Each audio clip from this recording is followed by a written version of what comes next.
Hello hi friends, welcome to my channel Lilly kitchen and blogs. ఎలా ఉన్నారు friends? Today మీకు sambar recipe ఎలా చేయాలో చూపించేస్తాను. ఫస్ట్ టైం కనుక నా ఛానల్ చూసినట్లయితే please subscribe, like and share అండి. అండ్ పక్కనే బెల్ ఐకాన్ ఉంటుంది, దాన్ని ట్యాప్ చేస్తే కనుక ఫర్దర్ నోటిఫికేషన్స్ అన్నీ మీకు వచ్చేస్తాయి. లేట్ చేయకుండా వీడియోలోకి వెళ్ళిపోదాం. ముందుగా కందిపప్పు, అంటే మీరు ఎంత చేసుకోవాలనుకుంటున్నారో సాంబారు అంతే క్వాంటిటీ మీరు పప్పు తీసుకోవాల్సి ఉంటుంది. నేనైతే ఒక గ్లాస్ పప్పుని తీసుకున్నాను. ఇక్కడ పప్పు నేను కడిగి పెట్టేసుకున్నాను. అలాగే పప్పులోకి కావాల్సినంతే సాంబార్లోకి మనం ఏమైతే వేసుకుంటామో, అంటే నేనేమైతే చూపిస్తున్నానో అవన్నీ నేను సాంబార్లోకి రెడీ చేసి పెట్టుకున్నానండి. అంటే వెజిటేబుల్స్ అన్నీ. ఇందులో మనకు కావాల్సినంత చింతపండు కూడా తీసుకుని పక్కన పెట్టుకోవాల్సి ఉంటుంది. ఇక్కడ నేను పప్పుని ఉడికించి పెట్టేశాను. ఉడికించి ఇలా మెత్తగా పేస్ట్ చేసేసాను.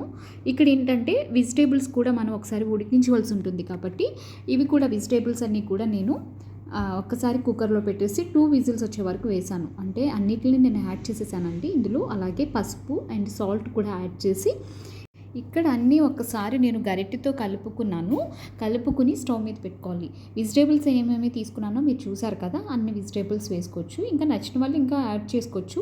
అలాగే ఇక్కడ నేను 2 విజిల్స్ వచ్చే వరకు ఉడికించేసానండి వెజిటేబుల్స్ అన్నీ. అలాగే ముందుగా మనం కందిపప్పుని ఉడకబెట్టి పక్కన పెట్టుకున్నాం కదా పేస్ట్ చేసి, అది ఇందులో యాడ్ చేశాను అనమాట. యాడ్ చేశాక కొంచెం కారం అండ్ ఇందులో మనకి సాంబార్ పొడి, అంటే నేను మామూలు పొడి సాంబార్ ప్యాకెట్ యూస్ చేశాను. సాంబార్ పొడి కూడా యాడ్ చేసి ఒకసారి కలిపేసుకుని, అలాగే ఇక్కడ ఒక్కసారి అన్నీ కలుపుకోవాలండి. ఇందాక నేను వెజిటేబుల్స్లో బెండకాయ ఉడికించలేదు, ఎందుకంటే బెండకాయ అనేది జిగురు వస్తుంది కదా, నేను ఇప్పుడు యాడ్ చేస్తున్నాను అనమాట. కరివేపాకు అండ్ కొత్తిమీర కూడా నేను యాడ్ చేసి ఒక్కసారి వీటిని కలిపేసుకుని, ఇక్కడ నేను చింతపండు గుజ్జు తీసుకుని పక్కన పెట్టాను కదా, అది కూడా నేను యాడ్ చేసేసాను అనమాట. మొత్తం అన్నీ మిక్స్ చేసి ఇప్పుడు స్టవ్ మీద పెట్టి ఒక 10 మినిట్స్ పాటు మరిగించాలి. ఇందులో కొంచెం బెల్లం కూడా యాడ్ చేశాను.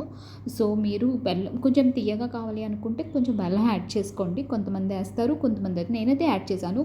ఒక 10 మినిట్స్ పాటు మరిగించాక అంటే తాలింపు కోసం నేను పోపు దినుసులు రెడీ చేసుకుంటున్నాను. సాంబార్ ప్రిపేర్ అవుతుంది కాబట్టి ఇక్కడ నేను ఆల్రెడీ పోపు దినుసుల కోసం ఎండుమిర్చి, జీలకర్ర అండ్ ఎల్లుల్లిపాయ ఇవన్నీ నేను ఒకసారి ఫ్రై చేసుకుంటున్నాను తాలింపు కోసం అనమాట. అలాగే ఇవి కొంచెం ఫ్రై అయ్యాక ఇందులో మనం కరివేపాకు కూడా యాడ్ చేసాము. ఇక్కడ ఇవన్నీ ఫ్రై అవుతున్నాయండి. ఒక్కసారి ఇవన్నీ ఫ్రై అయ్యాక, అంటే కొంచెం మనకు తెలుస్తుంది కదా ఫ్రై అవుతున్నట్టు. సో ఫ్రై అయ్యాక మనం ఏదైతే సాంబార్ మరిగించి ఉంచుకున్నామో దాంట్లో ఇవి యాడ్ చేసేయటమే. సో ఇవన్నీ ఫ్రై అయినాయండి. నేను ఇప్పుడు ఆల్రెడీ చేసుకుని ఉన్న సాంబార్ దాంట్లో కలిపేసాము. So sambar is ready. ఇప్పుడు ఒకసారి గరిటెతో తిప్పుకుని టేస్ట్ చూసుకుంటే వేడి వేడి సాంబార్ రెడీ. సో మీరు కూడా మీ ఇంట్లో ట్రై చేయాలనుకుంటే ఒకసారి నా వీడియో చూసి లైక్ చేసి, షేర్ చేసి, సబ్స్క్రైబ్ చేయండి. Thank you for watching. Bye bye. మరొక వీడియోతో మళ్ళీ కలుద్దాం. Thank you.